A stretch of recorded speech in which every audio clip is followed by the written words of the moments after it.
Hello, everyone. This is Dan Riley for Sports Talk on Passionate World Internet Radio. In 1980, the U.S. Olympic hockey team beat the greatest team on the planet in a time where nobody in the U.S. felt there was much to celebrate at all. A hostage crisis at an embassy, economic crisis as well as political ones where nobody in Congress could be trusted to do what was best for the country. That was going on in the late 70s and 1980. Sounds familiar, doesn't it? Look, this is not a political podcast, nor am I suggesting a similar event will happen at the next Winter Olympics, or summer for that matter. I just want to bring back memories of a hockey team that provided hope when a country needed it most. It just so happened hockey gave that hope. Right now, regardless of where you live on this planet, not just the United States, hope feels in short supply. Herb Brooks understood that to beat the Soviets, his team had to worry about scoring goals, not dumping the puck into the Soviet zone and playing defense. He just didn't know the long-term ramifications of that win or the pressure that would be on him to win that game. Let me give some background to younger listeners, or to those in my generation who weren't alive back then. Like today, the late 70s were not fun times. It's just that the press constantly depicts the 70s as an era of endless disco and drug use. Something for millennials like me and Generation Z to laugh at. That's not true.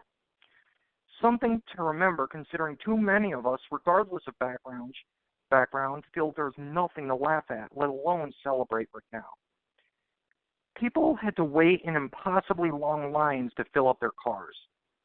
Vietnam had been winding down, and while the great economic times of the 80s and 90s,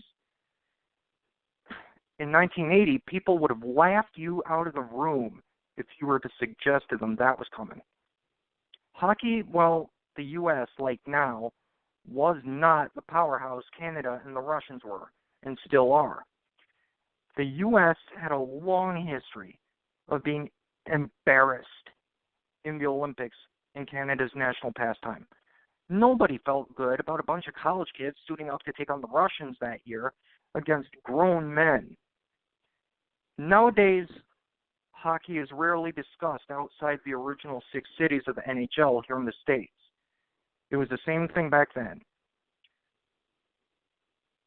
But that's the environment this team was in when the Olympics started in Lake Placid. That's why Al Michaels called that win a miracle. Hockey fan or not, we all need to flip on that game the next time it's re-aired on NHL Network or ESPN Classic. It's worth it. Watching the movie Miracle, you start to understand why some NHL teams gave up on signing these guys. Jim Craig had been labeled inconsistent as a goalie. Other guys on that team had vendettas against each other. But something happened. Somehow the best was brought out of a bunch of college guys who logically shouldn't have been in the same arena as the Soviets. And that something is in each and every one of us. That something is called potential. That's something to remember the next time we hear stories of the pandemic or political idiots all over the globe. Regardless of the circumstances, we can overcome the direst of circumstances. We are capable of it. Granted, unlike the 1980 U.S. Olympic hockey team, we really don't have a choice but to keep on fighting. Nobody believed a bunch of guys who had been in frat houses just a year or two before could beat the Soviets. Nobody believed this thing would be even close. Look, yes, Al Michaels called that game a miracle live on the air for a reason. But that team used its potential to make that miracle possible. And the human race sure needs a miracle now. Nowadays, the Winter Olympics is pretty much the only time the U.S. pays attention to hockey. But that game against the Soviets is similar to a certain rugby contest backed by Nelson Mandela. That one was turned into a movie, too, and helped unite a country, but I digress. Those two contests showed the human race can survive the ugliest of circumstances and find hope within themselves in troubled times. That's more important than anything else that, say, Herb Brooks would accomplish as a coach or player. Hockey fan or not, try to remember stuff like that the next time you flip on some cable news network over the next few days. Please, make sure you donate to charity. Call your friends. Take care of each other. True, this is bigger than hockey, no doubt. But if a bunch of college kids can beat the most finely tuned athletic machine on the planet, what's our excuse for giving up the fight against COVID or the fools in government all around the planet? There is none. The next time you flip on ESPN Classic, maybe that game will be re-aired. The U.S. versus the Soviets, 1980, Lake Placid. Consider the time period in which that hockey game took place. Look up some of the problems U.S. society was facing at that time in further detail. That wasn't fun. Those weren't fun times.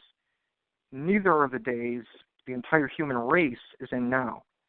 But if someone who had just left high school a few years ago could have done what they did at Lake Placid, if human society can survive so many disasters, who's to say we can't overcome these odds? We all have the potential to overcome COVID and these times in general. It's possible to overcome what looks impossible. Just ask anyone who had to live through the 1970s, or that hockey team that took on the Soviets at Lake Placid. This is Dan Riley for Sports Talk. Thank you so much for tuning in and so long.